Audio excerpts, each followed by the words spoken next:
Arithmetic if statement. तो arithmetic if statement जैसे एक एग्जांपल तो आपकी बुक में भी था, वो भी मैं समझा दूंगी आप लोगों को। रूट्स निकालने के लिए हम अर्थमेटिक इफ स्टेटमेंट यूज कर सकते हैं। और साथ ही इस तरीके का अगर आपको प्रॉब्लम दिया हुआ हो कि यहाँ पे एक फंक्शन हमें दिया गया है, एफ ऑफ एक्स की वैल्यू दी हुई है कि एक्स की वैल्यू अगर लेस देन 3 हो तो इस तरह से हमने एफ एक्स की वैल्यू कैलकुलेट करनी है। अगर x 3 के इक्वल है तो उसकी वैल्यू, ये कांस्टेंट वैल्यू दी हुई है, इसके बराबर होगी। या फिर x की वैल्यू ग्रेटर देन 3 है तो हम किस तरह से एफ ऑफ एक्स कैलकुलेट कर सकते हैं। तो आपके पास 3 पॉसिबिलिटीज हैं, x नेगेटिव हो, x पॉजिटिव हो। ये x इज टू 3 का मीनिंग क्या है आपका, जो आप 0 के लिए लिखते हैं कि अगर वैल्यू 0 हो, 0 से छोटी हो या 0 से बड़ी हो, तो ये हम इस तरह से काउंटर अपना ट्रांसफर कर देंगे इन तीनों स्टेटमेंट्स पे। तो ये आपका यहाँ पे मैंने इसका कंसेप्ट लिखा है। हमें क्या चीज़ चाहिए कि हमें x की वैल्यू चाहिए, क्योंकि जब आपको x की वैल्यू आप एंटर करवाओगे उसके बाद ही आपको पता चलेगा कि आपको एफ ऑफ एक्स कैसे कैलकुलेट करना है। तो आप नेगेटिव 0 या फिर पॉजिटिव किस तरह से देखेंगे, x माइनस 3 आप कैलकुलेट करेंगे, क्योंकि 3 से कंपैरिजन कर रखा है x का। तो अगर हम x माइनस 3 कैलकुलेट करते हैं तो x माइनस 3 की value at x is equal to 3 क्या होगी, 0 होगी। उससे अगर आपकी कोई छोटी वैल्यू होगी उस पर क्या आ जाएगी, नेगेटिव आ जाएगी। और अगर 3 से कोई लार्जर वैल्यू है तो क्या आएगी, वहाँ पे पॉजिटिव आएगी। तो उसी तरह से नेगेटिव, 0 और पॉजिटिव, इसके लिए हम क्या यूज करेंगे, इफ स्टेटमेंट यूज करेंगे। और एक्सप्रेशन की जगह क्या लिखेंगे, x माइनस 3 की वैल्यू लिखेंगे। तो ब्रैकेट में हमने अपनी एक्सप्रेशन लिखी है, अर्थमेटिक एक्सप्रेशन यहाँ पर आती है। उस एक्सप्रेशन की वैल्यू नेगेटिव हो, 0 हो या पॉजिटिव हो। तो उसी तरह से आपने 3 ये स्टेटमेंट लेबल्स वहाँ लेने हैं, 10, 20, 30 आप हमने 3 स्टेटमेंट लेबल्स लिए हैं। और फर्स्ट वन नेगेटिव के विद रिस्पेक्ट टू, ये 0 के विद रिस्पेक्ट टू, और ये पॉजिटिव के विद रिस्पेक्ट टू। तो इस तरह से हम क्या अर्थमेटिक इफ स्टेटमेंट यहाँ पे अप्लाई कर सकते हैं। शुरुआत कैसे करेंगे हम प्रोग्राम की अपनी, वही आपका क्या लिखते हैं उसमें, हम अपना एम लिखते हैं, program for evaluating a function. ठीक है, सबसे पहले आपको क्या चाहिए, आपको रीड क्या करवाना है, एक्स की वैल्यू हमें रीड करवानी है। तो हम क्या लिखेंगे, यहाँ पे हमने राइट स्टेटमेंट का हेल्प लिया, star comma star type the value of x. तो हमारा जब रिजल्ट आएगा उस रिजल्ट का सबसे पहला लाइन क्या होगा, type the value of x. ठीक है, उसके बाद में आपने एक्स की वैल्यू क्या करवानी है, रीड करवानी है। तो read star comma two x हमने क्या करवा दिया, रीड करवा दिया। टू हमने यहाँ पे लिखा है तो टू की हेल्प से हम क्या दे रहे हैं, फॉर्मेट बताएंगे उसका, फॉर्मेट स्टेटमेंट की हेल्प से एफ लिया हमने। और यहाँ पे हमने एक्स को क्या चूज कर लिया है, आपका रियल नंबर चूज कर लिया है। एफ किसके लिए होता है, आपका रियल के लिए होता है। तो एफ 10.3 मीन्स 10 डिजिट्स का नंबर हो सकता है, और अप टू 3 डेसिमल प्लेसेस उसकी वैल्यू आपकी स्टोर होगी या फिर आप एंटर कर सकते हो। ठीक है, अब इसके बाद में आप क्या लिखेंगे, if x minus 3.0 as x is real, इसलिए हमने 3 को भी कैसे लिख दिया, रियल की फॉर्म में ही लिख दिया। तो x माइनस 3.0 इस अर्थमेटिक एक्सप्रेशन की वैल्यू सबसे पहले आपका यहाँ पे जो डिसीजन स्टेटमेंट आपने यूज की है वहां पे इसकी वैल्यू कैलकुलेट होगी। उसकी वैल्यू जैसे ही कैलकुलेट होगी उसके बाद में अगर उसकी वैल्यू क्या आती है, आपकी नेगेटिव आती है, जो आपका फर्स्ट चॉइस है कि x माइनस 3 अगर नेगेटिव हो तो कौन सी स्टेटमेंट हमारी एग्जीक्यूट होगी, 10 स्टेटमेंट लेबल के जस्ट सामने आपने जो भी स्टेटमेंट लिखी होगी वो आपकी क्या होगी, एग्जीक्यूट होगी। ठीक है, तो आपका function x square plus sign 2x इस फॉर्म में क्या हो जाएगा, उसकी वैल्यू निकल आएगी। उसके बाद में काउंटर कहाँ चला जाए, रिजल्ट पे चला जाए सीधा, कि भाई क्या वैल्यू आई आपके फंक्शन की, गो टू 40। 40 के सामने हमने क्या दिया होगा, आपका जो भी आपका फंक्शन x की वैल्यू या फिर एफ ऑफ एक्स की जो भी वैल्यू है जो हमें प्रिंट करवानी है वो हमने कहाँ दी है, 40 के सामने हमने उसे डिफाइन किया है। ठीक है, अगर आपके x माइनस 3 की वैल्यू क्या आती है, 0 आती है, 0 आती है तो आपको क्या लिखना है कि फंक्शन की वैल्यू क्या है, 10.3 है। तो 20 स्टेटमेंट लेबल के सामने हमने क्या डिफाइन कर दिया, फंक्शन इज इक्वल टू 10.3। ठीक है, अब उसके बाद में जैसे ही 10.3 वैल्यू होगी आपकी, फिर से काउंटर कहाँ पे चला जाएगा आपका, कि भी आउटपुट क्या आई है आपकी, तो फिर से 40 हमने दे दिया, गो टू 40, तो गो टू 40 पे चला जाएगा वो, और आपकी x और एफ ऑफ एक्स की वैल्यू प्रिंट कर देगा जो आपने फॉर्मेट बताया है इसके अकॉर्डिंग। ठीक है। और अगर आपके x माइनस 3 की वैल्यू क्या आती है, पॉजिटिव आती है, तो पॉजिटिव आता है इसका मतलब 30 स्टेटमेंट लेबल के सामने हमने जो भी स्टेटमेंट लिखी है वो आपकी क्या हो जाएगी, अब कैलकुलेट हो जाएगी। तो f is equal to x cube minus cos 3x, इस फंक्शन से आपके f ऑफ x की वैल्यू वहां पर कैलकुलेट हो जाएगी। ठीक है। इसके जस्ट बाद में हमने गो टू 40 नहीं लिखा, क्योंकि जब कंपाइलर यहाँ तक आ जाएगा इसके बाद नेक्स्ट स्टेटमेंट आपकी 40 ही है, तो 40 पे ही ट्रांसफर होना है काउंटर, इसलिए यहाँ लिखने की जरूरत नहीं है गो टू 40। यहाँ इसलिए लिखना पड़ा क्योंकि इसके बाद में आपकी 3 स्टेटमेंट्स हैं और यहाँ पर भी इसके बाद एक और स्टेटमेंट प्रेजेंट है, इस वजह से हमने यहाँ पे मेंशन किया गो टू 40। इन सबको स्किप कर दो और सीधा कहाँ चले जाओ, 40 पे चले जाओ। तो 30 के जस्ट बाद आपने नेक्स्ट जो स्टेटमेंट लिखी है वो 40 के साथ ही लिखी है, स्टेटमेंट टेबल के साथ, तो यहाँ मेंशन करने की जरूरत नहीं थी आपको। तो यहाँ हमने क्या लिखा है, आपका रिजल्ट प्रिंट करवाया है, write star comma 3 x F. ठीक है। आप बिना फॉर्मेट के भी दे सकते हैं, यहाँ पे इसकी वैल्यू लिखवा सकते हैं, जैसे ये बिना फॉर्मेट के हमने लिखी थी इससे पहले एग्जांपल में, तो बिना फॉर्मेट के आप यहाँ पे value of x and f of x is equal to आप इस तरह से लिख सकते थे, और फॉर्मेट के साथ आप ये ऐसे लिखते हैं। ठीक है। तो 3 दिया है यहाँ पे हमने लेबल, तो 3 लिखा इसके जस्ट बाद, फिर फॉर्मेट लिखा 1x, मतलब कि x एक स्पेस खाली छोड़ेगा, उसके बाद में x इज इक्वल टू जो भी वैल्यू है वो लिखेगा, और साथ में क्या लिख देगा, आपका 10.3 है तो बीच में आपके जितनी भी डिजिट का नंबर होगा वो तो लिखा जाएगा आपका, बाकी जो 10 कॉलम्स हैं वो फिर आपके ब्लैंक छूटेंगे और f ऑफ x उसके बाद में आपका लिखा जाएगा। ठीक है। तो इस तरह से x माइनस 3 की वैल्यू पॉजिटिव है, नेगेटिव है या जीरो है, उस पर डिपेंड करते हुए आपका रिजल्ट आपको मिल जाएगा। ठीक। उसके बाद में हमने लिखा स्टॉप और फिर एंड। अब यही जो प्रोग्राम आपने अर्थमेटिक इफ से बनाया, इसको आप इफ देन एल्स से भी बना सकते थे, तो ये उसका एग्जांपल है कि सेम प्रोग्राम को अगर हम इफ देन एल्स स्टेटमेंट की हेल्प से बनाना चाहें, तो if x is equal to 3 then f is equal to 10.3, ये हमने लिखा कि अगर ये ट्रू है तो क्या आपका एग्जीक्यूट हो जाए f इज इक्वल टू 10.3, ये वैल्यू आपकी प्रिंट हो जाए। ठीक है।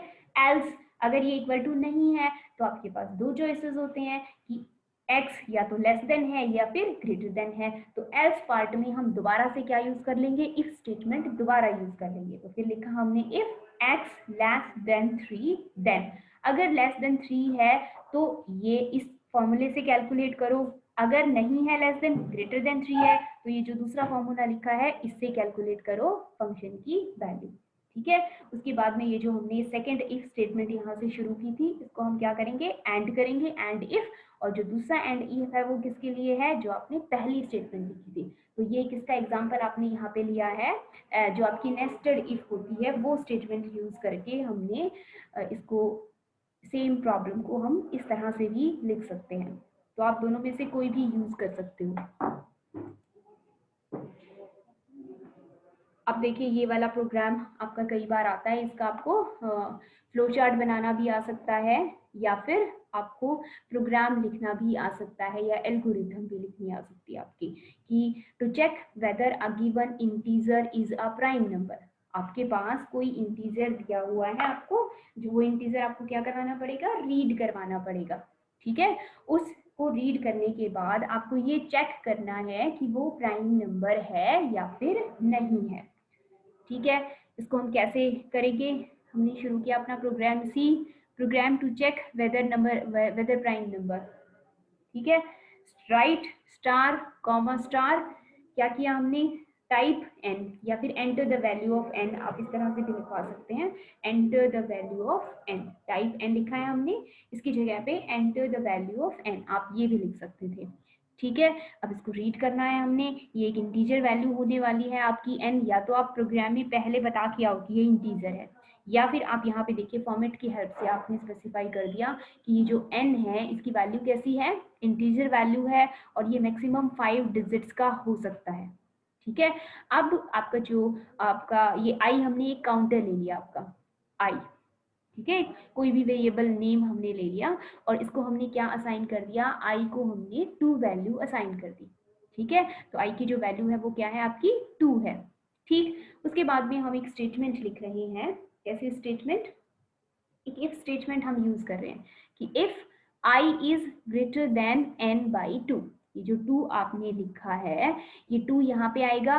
इफ 2 इज ग्रेटर देन, जो भी आपने n की वैल्यू एंटर की होगी, अगर 2 से छोटी कोई वैल्यू है तो कहाँ चला जाए आपका काउंटर, गो टू 10। जो 10 आपका जो भी यहाँ पे जो भी वैल्यू आपने एंटर की होगी n की, अगर वो वैल्यू आपकी क्या है n/2, अगर आप उसका निकालते हो और वो क्या आता है आपका इससे छोटा आता है i से, तो आपका जो आपका रिजल्ट आएगा आपके प्रोग्राम का वो क्या आ जाएगा, n इज प्राइम। तो वो नंबर कैसा होगा आपका, प्राइम नंबर होगा। ठीक है, उसके बाद में मतलब कि पूरा पूरा यहाँ पे क्या हो जाए, वो आपका डिवाइड हो जाए। ठीक, तो पूरा पूरा अगर डिवाइड नहीं होता है उसके बाद में आप क्या करोगे, यहाँ पे आप लिखोगे I R is equal to n minus, ये क्या है आपका रिमाइंडर निकालने का आपका ये फॉर्मूला है जो आप नॉर्मली आपकी कई जगह पे जैसे मोड भी निकालना होता है या रिमाइंडर निकालना होता है, वहां पे इस चीज को आपका यूज किया जाता है। इस एक्सप्रेशन का, ये जो आपकी राइट हैंड साइड में एक एक्सप्रेशन लिखी हुई है n minus n divided by I, और उसके साथ मल्टीप्लाई में क्या लिखा हुआ है आपका i लिखा हुआ है। इसका जो रिजल्ट आता है वो रिजल्ट क्या होता है आपका, रिमाइंडर होता है। इस एक्सप्रेशन की मतलब डिवाइड करने के बाद और मल्टीप्लाई करने के बाद जो भी बचता है वो क्या बचता है हमारा, रिमाइंडर बचता है। वो रिमाइंडर की वैल्यू आई आर में क्या होगी आपकी, स्टोर होगी। ठीक है, अब उसके बाद में आपको इस रिमाइंडर को क्या करना है, कंपेयर करना है जीरो से। अब या तो आपका जो नंबर है वो क्या हो जाएगा, यहाँ पे आपका नंबर है और यहाँ आप उसको 2 से डिवाइड कर रहे हो और उसको मल्टीप्लाई कर रहे हो 2 से। ठीक है, ये एक फॉर्मूला होता है आपका, मैथ्स में होता है, आई डोंट रिमेम्बर, बट ये आपका एक फॉर्मूला होता है रिमाइंडर कैलकुलेट करने का। ठीक है, जैसे अभी इससे पहले वाली प्रॉब्लम में आपने क्वेश्चन और रिमाइंडर निकाला था, वहां पे भी हमने किसी तरह की एक्सप्रेशन लिखी थी आपकी। तो यहाँ हमने किया if I R remainder is equal to 0, अगर रिमाइंडर 0 के इक्वल है तब तो जो आपने नंबर एंटर करवाया है वो नंबर कैसा है, नंबर इज नॉट प्राइम। ठीक है, और ये आपका टाइप हो जाएगा नंबर इज नॉट प्राइम। और उसके बाद में जो इसका एल्स पार्ट है, ये स्टॉप स्टेटमेंट देखो हमने यहाँ पे बीच में यूज की है, ये सिर्फ कंपैरिजन किया और हमने स्टॉप स्टेटमेंट यहाँ पे यूज कर ली। तो इस तरह से हम स्टॉप स्टेटमेंट बीच में भी यूज कर सकते हैं अगर हम चाहते हैं कि मान लो भी ये लॉजिक हमने अप्लाई किया था, यहाँ पे हम उस लॉजिक को ये बता रहे हैं कि ये लॉजिक यहाँ फिनिश हो गया। ठीक है, अब इसके अलावा अगर वो 0 के बराबर नहीं है तो हमने क्या करना है, एल्स जो आई था आपका, उस आई को जो 2 आपने वैल्यू असाइन की है उस 2 में क्या कर दो, एक इंक्रीज कर दो, 1 से इंक्रीज कर दो और दोबारा से फिर से आप कंपैरिजन स्टार्ट करो। ठीक है, 20 फिर से आप 20 स्टेटमेंट रीड करोगे। 20 के बाद अगर वैल्यू आपकी क्या आ जाती है, आई की वैल्यू ग्रेटर देन n/2 आ जाती है, तब तो आप लिखोगे n इज प्राइम। अदरवाइज आप फिर से ये स्टेप फॉलो करोगे और तब तक आप ये स्टेप फॉलो करते रहोगे जब तक आपको ये पता ना चल जाए कि नंबर प्राइम है या फिर नहीं है। या तो वो नंबर आपका जो रिमाइंडर है, जब आप इंक्रीमेंट करोगे आई की वैल्यू, तो या तो रिमाइंडर क्या आ जाएगा, 0 आ जाएगा, अदरवाइज रिमाइंडर 0 नहीं आएगा। तो जब तक रिमाइंडर 0 नहीं आता या कोई भी वैल्यू नहीं आती तब तक हम उसको करते जाते हैं, उसको डिवाइड करते जाएंगे, रिमाइंडर की वैल्यू कैलकुलेट करते जाएंगे। और जैसे ही आपका रिमाइंडर ये यहाँ पे 0 के बराबर आ जाता है तो आपका रिजल्ट भी आपको मिल जाएगा कि नंबर प्राइम है या फिर नहीं है। ठीक है, तो ये 10 जो आपने 10 के सामने जो स्टेटमेंट लिखी है ये यही से यहाँ से कैलकुलेट होगी, और जैसे रिमाइंडर 0 आ जाएगा तो रिजल्ट क्या आएगा आपका, नंबर इज नॉट प्राइम। ठीक है, इसको समझने की कोशिश करना, कोई भी एक एग्जाम्पल ले लेना, एन का कोई भी एक एग्जाम्पल ले लेना, यहाँ पे पुट करना और वैल्यूज फिर कैलकुलेट करके देखना कि भाई प्राइम नंबर्स आपको पता ही है कि कौन से होते हैं, तो कोई भी आप प्राइम नंबर लेके या नॉन प्राइम नंबर लेके इस प्रोग्राम का जो रिजल्ट है उस रिजल्ट को एक बार कैलकुलेट करके देखिएगा आप लोग, तो आपको समझ में आ जाएगा। ये तो नहीं आता है तो मैं आपको फिर बता दूंगी।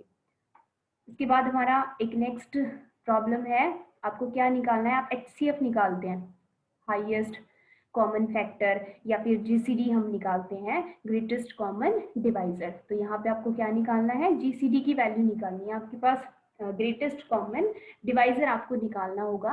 2 नंबर्स आपको दिए हुए हैं और उन 2 नंबर्स में से आपको क्या निकालना है, GCD की वैल्यू कैलकुलेट करनी है। यहाँ पे भी हम रिमाइंडर की हेल्प लेते हैं। एक मैंने इसका एग्जाम्पल लिया था, वो एग्जाम्पल मैं आपको पहले बता देती हूँ। ये देखिए यहाँ पे एक एग्जाम्पल की हेल्प से हमने इसको समझा हुआ है। तो एक प्रॉब्लम है ये, जैसे ये मैंने आपके 2 नंबर्स लिए हैं, इसी तरह से आपको जो बाकी के प्रोग्राम्स हैं जिनमें मैंने रिजल्ट नहीं लिखा है, कुछ में रिजल्ट लिखा हुआ है लेकिन कुछ में रिजल्ट नहीं लिखा हुआ है, तो उनको आपने एक बार वेरीफाई करके देखना है कि जो लॉजिक हमने अप्लाई किया है उससे आपका प्रोग्राम वर्क कर रहा है या फिर नहीं कर रहा है। तो एक बार रफ कॉपी में इनको करके जरूर देखना। तो जीसीडी निकालना है हमने, 2 नंबर्स हैं आपके पास 36 एंड 54। ठीक है, आपने यहाँ पे अपने प्रोग्राम में 2 वेरिएबल्स लेने हैं, एक को आई कहना है और दूसरे को क्या कहना है, जे कहना है। आई कौन से को कहते हैं, जो बड़ा नंबर होगा, लार्जर नंबर है, उसको हम हमेशा ही क्या असाइन कर रहे हैं, यहाँ पे आई असाइन कर रहे हैं। तो लार्जर कौन सा इन दोनों में से, 54 हमारा लार्जर है, तो 54 को हमने असाइन कर दिया। उसके बाद में नेक्स्ट को जो अदर नंबर था उसे क्या लिख दिया, जे इज इक्वल टू 36। अब क्या कैलकुलेट करना है, इसको डिवाइड करना है, आई को जे से डिवाइड करना है, जो रिमाइंडर बच जाता है वो रिमाइंडर को अब किसकी वैल्यू असाइन कर देनी है, आई को वैल्यू उसकी असाइन कर देनी है। तो जो आई 54 था, उस आई को 54 की बजाय डिवाइड करने के बाद जो भी आपके पास रिमाइंडर आएगा उसको असाइन कर देंगे हम आई को। अब मैंने आपको बताया था अगर आपको इस तरह से वैल्यूज फ्लिप करनी हो, एक से दूसरे वेरिएबल में वैल्यू ट्रांसफर करनी हो, तो आप किसकी हेल्प लेते हैं, किसी टेम्पररी वेरिएबल की हेल्प लेते हो। उस टेम्पररी वेरिएबल में थोड़ी देर के लिए 54 को स्टोर कर देंगे। ठीक है, इसकी जगह क्या हो जाएगी, आपके पास ब्लैंक रह जाएगी, और ब्लैंक रहने के बाद ये जो रिमाइंडर, आप रिमाइंडर कैलकुलेट करोगे एक वेरिएबल में, और उस वेरिएबल की वैल्यू किसको असाइन कर दोगे, आई को असाइन कर दोगे। तो आई की वैल्यू 54 की बजाय किस पे ट्रांसफर हो जाएगी, 18 पे ट्रांसफर हो जाएगी, और आपके पास वो जो टेम्पररी वेरिएबल होगा उसको क्या चली जाएगी, 54, जो भी आपकी डिफरेंट वैल्यू है वो 54 उसमें स्टोर हो जाएगी। ठीक है, इस तरह से हम ये चेंज करते हैं। तो अभी जो प्रोग्राम हमने लिखा है उसमें आपको पता चल जाएगा कि टेम्पररी वेरिएबल से कैसे इनको फ्लिप करते हैं। ठीक है, अब यहाँ पे मैंने लिखा भी है इंटरचेंज आई एंड जे। अब इसमें क्या करना है, आप देखिए यहाँ पे आई क्या आ गया 18 और जे क्या है 36 है, लेकिन आई हमेशा क्या लेना है, हमने बड़ा लेना है। अब ये इंटरचेंज है, ये भी आप टेम्पररी वेरिएबल की हेल्प से ही करते हो। इसी तरह से आपको इसके बीच में जो चेंजेस हैं वो भी इसी तरह करनी है, और यहाँ पे ये जो चेंजेस है ये भी ऐसे ही करने हैं आपको। आई को क्या लिखोगे, टेम्पररी वेरिएबल, ठीक है, टेम्पररी वेरिएबल में 18 असाइन कर दोगे, और आई जो है वो ब्लैंक हो जाएगा, उस आई की जगह पे क्या असाइन कर दोगे, जे की वैल्यू असाइन कर दोगे। तो जे की वैल्यू जैसे ही आई को जाएगी ये आपका ब्लैंक हो जाएगा, और जो टेम्पररी वेरिएबल था उसकी वैल्यू हम यहाँ पे क्या कर देंगे, नेक्स्ट स्टेप में लिख देंगे J is equal to temporary variable. तो जो 18 था वो इस जे को ट्रांसफर हो जाएगा। तो ये आपका आपस में क्या हो जाएंगे, इंटरचेंज हो जाएंगे। अब फिर से आप सेम प्रोसीजर फॉलो करोगे। अब ये जो सेम प्रोसीजर है इसके लिए हमने किसी तरह की लूपिंग स्टेटमेंट्स यूज की होंगी, ताकि वो बार बार आपका डिवाइड करता जाए और रिमाइंडर कैलकुलेट करता जाए। ठीक है, जैसे ही जो आपका ये रिमाइंडर है ये 0 आ जाएगा, तो वहां पर ही हम क्या कर देते हैं, इस ये लॉजिक आपका फिनिश कर देंगे, और जो आपकी अदर वैल्यू बचेगी, रिमेनिंग वैल्यू, वो वैल्यू ही क्या होगी, आपकी ग्रेटेस्ट कॉमन डिवाइजर होगी। इसको आप ये इस तरह से आप मैथ्स में करते हैं। ठीक है, और इसी को ही आपको कैसे लिखना है, आप अपने प्रोग्राम में लिखना है कोडिंग के फॉर्म में। तो सबसे पहले हमारी कमेंट स्टेटमेंट है, C program to find GCD of 2 numbers. ठीक है, सबसे पहले हमें क्या चाहिए, 2 नंबर्स चाहिए, और वो भी कैसे, इंटीजर नंबर्स। तो हमने किसका हेल्प लिया, राइट स्टेटमेंट का, star comma star, quotes apply किए, single quotes, enter the 2 numbers. तो आपके प्रोग्राम में सबसे पहला जो लाइन आएगा वो क्या आएगा रिजल्ट में, एंटर द 2 नंबर्स। ठीक है, अब रीड करवाएंगे हम रीड स्टेटमेंट की हेल्प से, स्टार कोमा 2, 2 हमने फॉर्मेट स्टेटमेंट के लिए लिया है, आई कोमा जे। ठीक है, तो 2 फॉर्मेट 1x मीन्स एक स्पेस ब्लैंक छोड़ेगा ये, और 2 टाइम्स इंटीजर वैल्यू आपकी रीड करेगा, और वो वैल्यू क्या हो सकती है, मैक्सिमम 5 डिजिट्स की हो सकती है। इसका ये मतलब है 2i5 का। ठीक है, अब क्या करना है आपने, आपको if j is greater than i, देखिए जो आप वहां पे स्टेप्स कर रहे थे कि अगर j की वैल्यू क्या है, i से बड़ी है।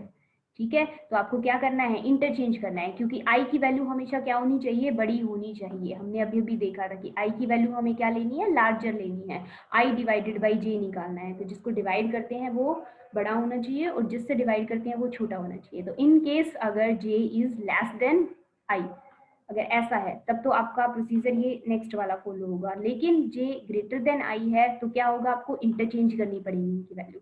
तो आपने कैसे इंटरचेंज की, ये आपका कोई टेम्परेरी वेरिएबल है के इज इक्वल टू आई लिखा, ठीक है, के इज इक्वल टू आई लिख दिया।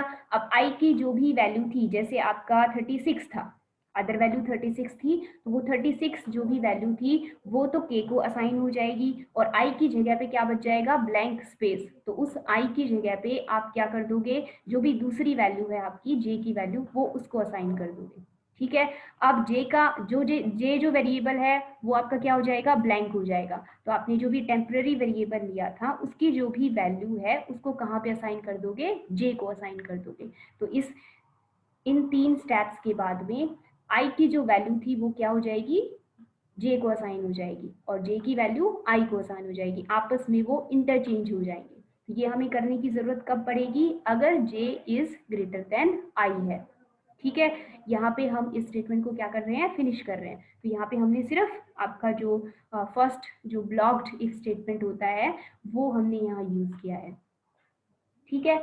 उसके बाद में जो आपका जे है, जो आपका बिल्कुल एंड में निकल के आती है ना, जे की वैल्यू बार बार इसे आप डिवाइड करते जाते हो, डिवाइड करते जाते हैं, और जो रिमाइंडर की वैल्यू बच जाती है तो रिमाइंडर को आप फिर से इंटरचेंज करते हैं आपस में। तो इंटरचेंज करने के बाद लास्ट स्टेप में क्या आप देखते हैं कि जे 0 के बराबर है या फिर नहीं है, ये वो वाली स्टेटमेंट हमने लिखी है 5 if J is equal to 0।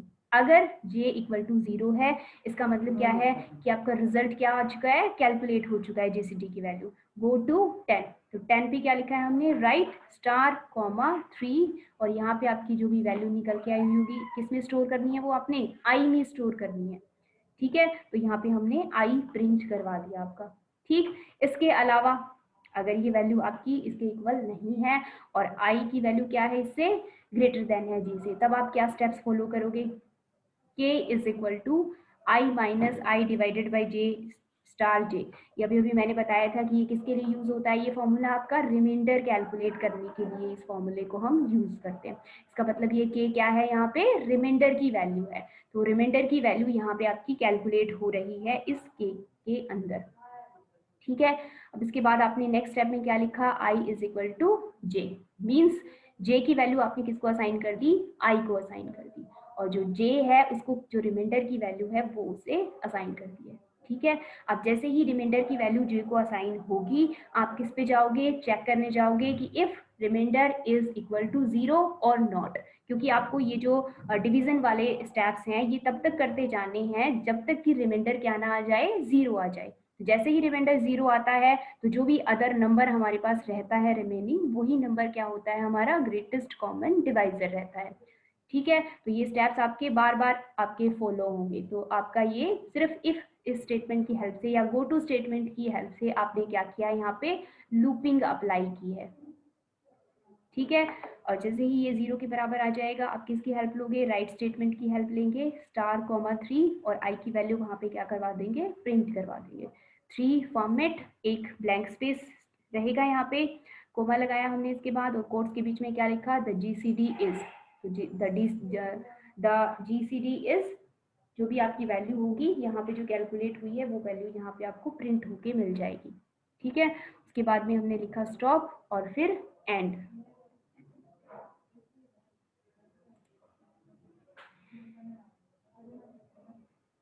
अब जो नेक्स्ट हमारा प्रॉब्लम है ये कौन सा है आपका, रूट्स कैलकुलेट करने का। तो रूट्स कैलकुलेट करने के लिए जो आपके पास होनी चाहिए, क्या होनी चाहिए, कोई एक क्वाड्रेटिक इक्वेशन होनी चाहिए जिसके हमें रूट्स कैलकुलेट करनी है। इस तरह की होती है आपकी quadratic equation, A X square plus B X plus C, ठीक है। तो आपको कोई भी एक्सप्रेशन जो है हमारी क्वाड्रेटिक एक्सप्रेशन, इसको आपने एंटर करवाना है। तो कैसे एंटर करवाएंगे आप, ए बी और सी, इन तीनों कांस्टेंट्स की वैल्यू हम क्या करवाते हैं, एंटर करवाते हैं अपने प्रोग्राम में, ठीक है। और जो फॉर्मूला होता है वो आप सभी को पता है, डिस्क्रिमिनेंट हम कैलकुलेट करते हैं, और उस डिस्क्रिमिनेंट की वैल्यू आपकी क्या आ सकती है, पॉजिटिव भी हो सकती है, नेगेटिव भी हो सकती है, और 0 भी हो सकती है। जो इसको हम डी से लिख रहे हैं, कैपिटल डी से, तो बी स्क्वायर माइनस 4ac आप कैलकुलेट करोगे पहले, और उसके बाद में उसकी जो वैल्यू है वैल्यू पॉजिटिव है, नेगेटिव है या जीरो है, उस पर डिपेंड करते हुए आपने यहाँ पे 3 स्टेटमेंट लेबल्स चूज किए हैं। ये नेगेटिव के लिए, ये जीरो के लिए और ये पॉजिटिव के लिए। ठीक है, तो शुरू करेंगे हम अपना प्रोग्राम। सी क्या लिखेंगे इसके सामने, program to solve quadratic equations, या फिर आप लिख सकते हो to find roots of an quadratic equation. ठीक है, write star common star type A B C, type the values या फिर enter the values of A B C, आप कुछ भी लिख सकते हैं यहाँ पे। ठीक है, लेकिन ये कोड्स आपको लगाने पड़ेंगे। यहाँ पे कोड्स नहीं लगाएंगे तो सिंटेक्स एरर जनरेट हो जाएगी। रीड स्टार कॉमा 3 में हम बताएंगे कि ए बी सी की जो वैल्यूज हैं वो उनका नेचर क्या है।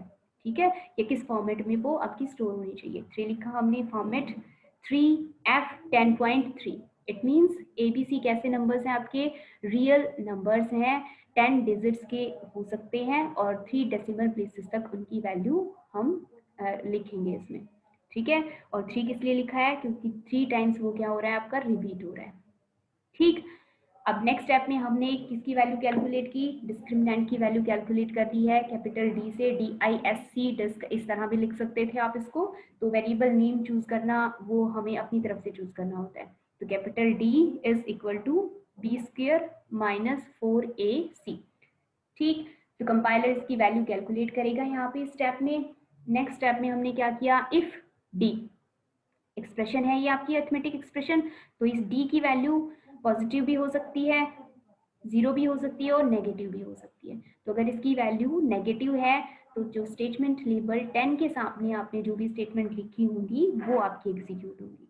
अगर डी की वैल्यू जीरो है तो 20 के सामने आपने जो भी वैल्यूज लिखी होंगी वो एग्जीक्यूट होंगी। और अगर इसकी वैल्यू पॉजिटिव है तो 30 के सामने आपने जो भी स्टेटमेंट लिखी होंगी वो आपकी एग्जीक्यूट होगी। ठीक है, तो आपका अगर वैल्यू क्या आती है, नेगेटिव आती है, लेट अस सपोज, तो हमने यहाँ पे लिखा 10 अगर नेगेटिव आती है तो इसका मतलब क्या हो गया, आपका जो रूट्स होते हैं वो कैसे होते हैं, कॉम्प्लेक्स रूट्स होते हैं।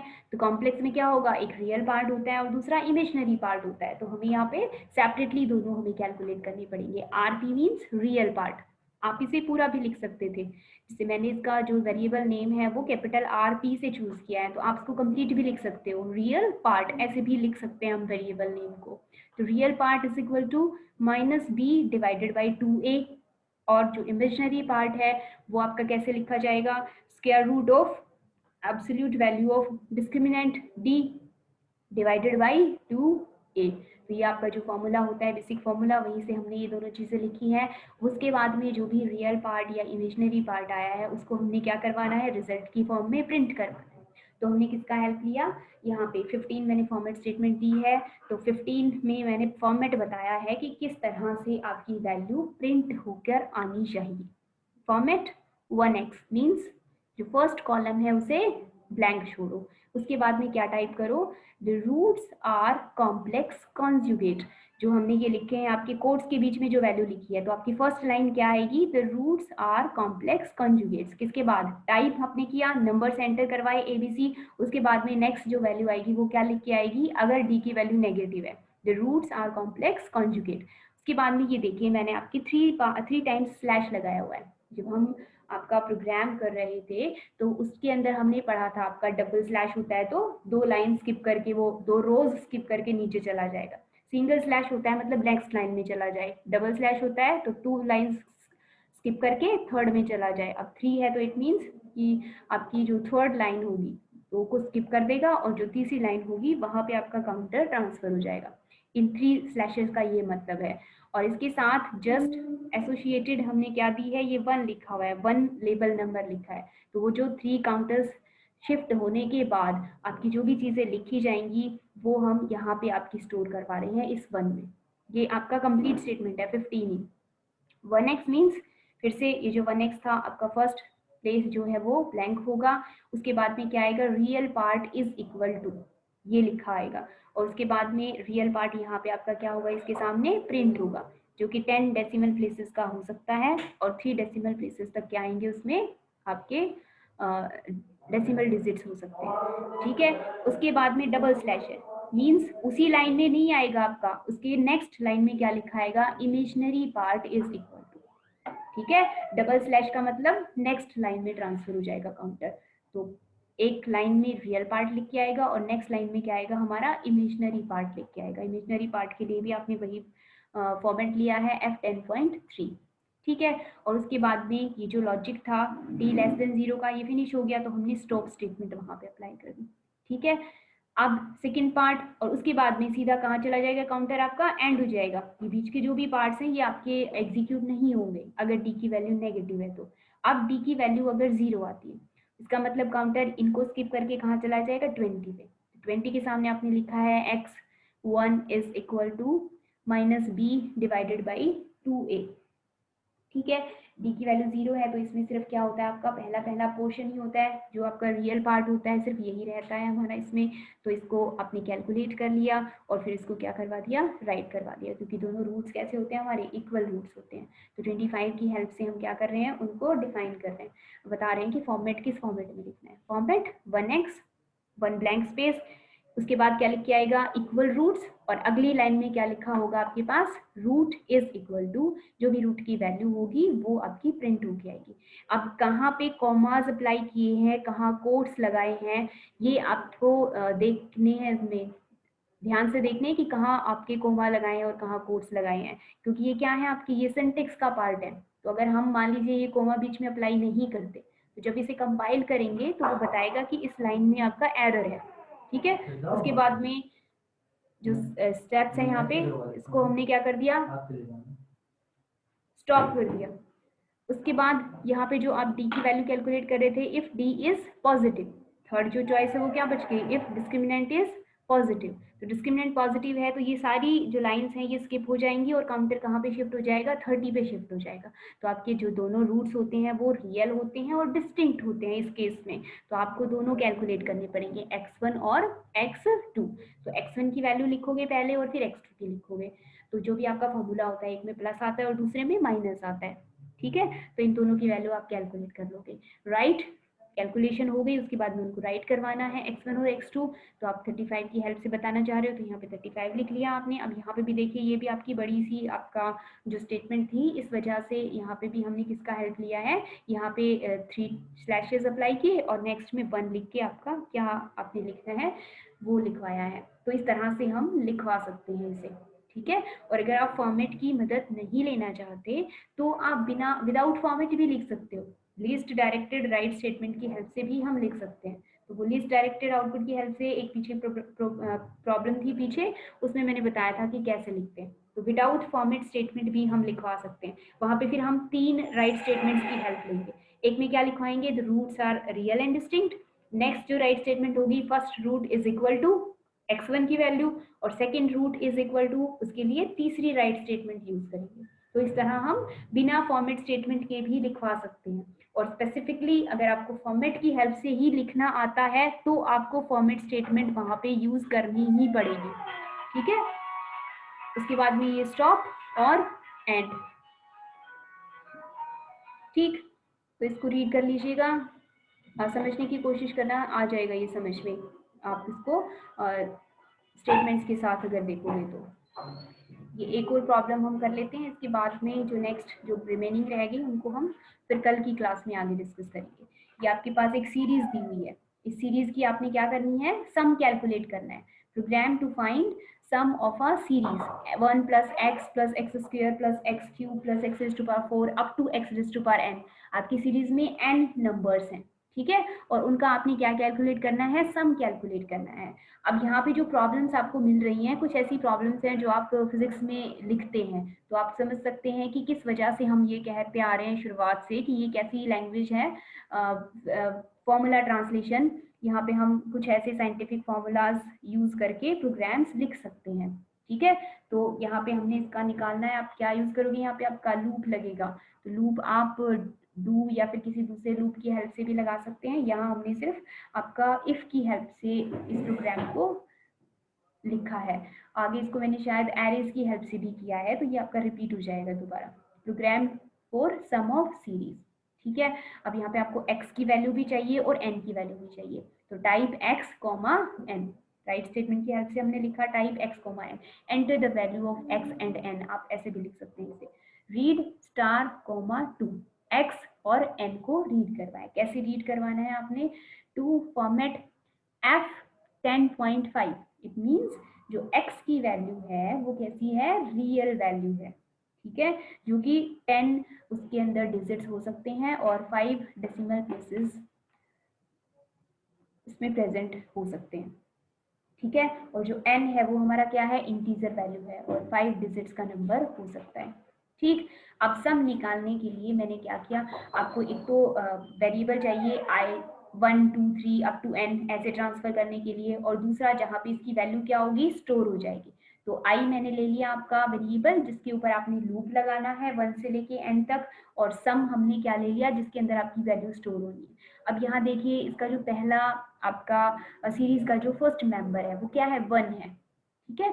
तो हम सम को 1 असाइन कर सकते हैं, ठीक। अगर यहाँ पे 1 नहीं होता, x से शुरुआत होती, तो हमें यहाँ पे सम को क्या असाइन करना पड़ता है, 0 असाइन करना पड़ता, उसके बाद हम 1 बाई 1 सभी चीजों को ऐड करते, ठीक है। उसके बाद मैंने एक स्टेटमेंट लेबल ली है 10, sum is equal to sum plus x raise to power i, क्योंकि यहाँ पे क्या है, x raise to power 1, x raise to power 2, x raise to power 3, इस तरह से है हमारी स्टेटमेंट। तो सम यहाँ 1 लिखा जाएगा, और i की वैल्यू जैसे ही यहाँ पे देखिए, यहाँ पे i की वैल्यू के लिए हमने इफ स्टेटमेंट यूज की है, तो i की वैल्यू जब तक n के बराबर नहीं आ जाएगी, x raise to power 1, x raise to power 2, 3 इस तरह से इसमें ऐड होता हुआ चला जाएगा। If i is less than n, अगर i की वैल्यू लेस देन n है, then i is equal to i plus 1। अगर i n के बराबर नहीं है तो आप क्या कर दो, i को इंक्रीमेंट कर दो, तो पहले आपके पास 1 थी उसकी वैल्यू, अब क्या हो जाएगी, 2 हो जाएगी, ठीक है। और फिर नेक्स्ट में क्या हो जाएगी आपकी, 3 हो जाएगी, फिर 4 हो जाएगी। तो इस तरह से इसकी वैल्यू क्या होती चली जाएगी, आपकी इंक्रीज होती चली जाएगी। तो जैसे ही इंक्रीज करोगे उसके बाद वापस से यहाँ पे ट्रांसफर हो जाएगा काउंटर, गो टू 10 पे। तो जब तक ट्रांसफर होता रहेगा, जब तक ये कंडीशन आपकी सेटिस्फाई ना हो।